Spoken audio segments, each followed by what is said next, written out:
तालिबानने take over केल्यानंतर इथे व्यापाऱ्यांना अधिकृतपणे बंदूक परवाने द्यायला त्यांनी सुरुवात केली।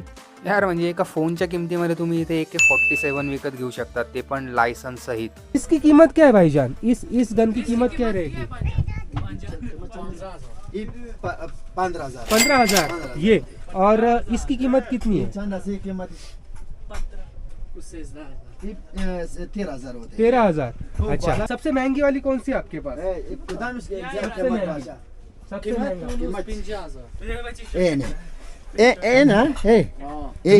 सबसे महंगी वाली है। महंगी है 50,000 होता है। 50,000? 50,000 ये वाली? हाँ। अच्छा, और ये वाली 15,000? 13,000। 13,000? 13,000 वो 15,000 होते, वो 18,000 होते हैं। अच्छा, या दुकानातली ही सगळ्यात महाग बंदूक होती, जिची किंमत होती 50,000। बंदुकीचं नाव नाही मला माहिती, तुम्हाला जर माहिती असेल ना तर नक्की कमेंट करा।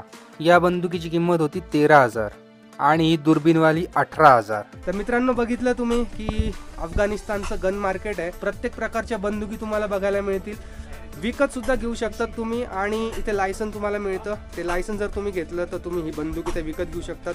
म्हणजे यार जस्ट इमॅजिन की एका साध्या अँड्रॉइड मोबाईलच्या किमतीमध्ये इथे तुम्हाला ऑटोमॅटिक गन्स मिळत आहेत। हे बघू शकता तुम्ही, इथे पिस्तूल वगैरे ठेवायचे पाऊच जे कमरेला लावतात।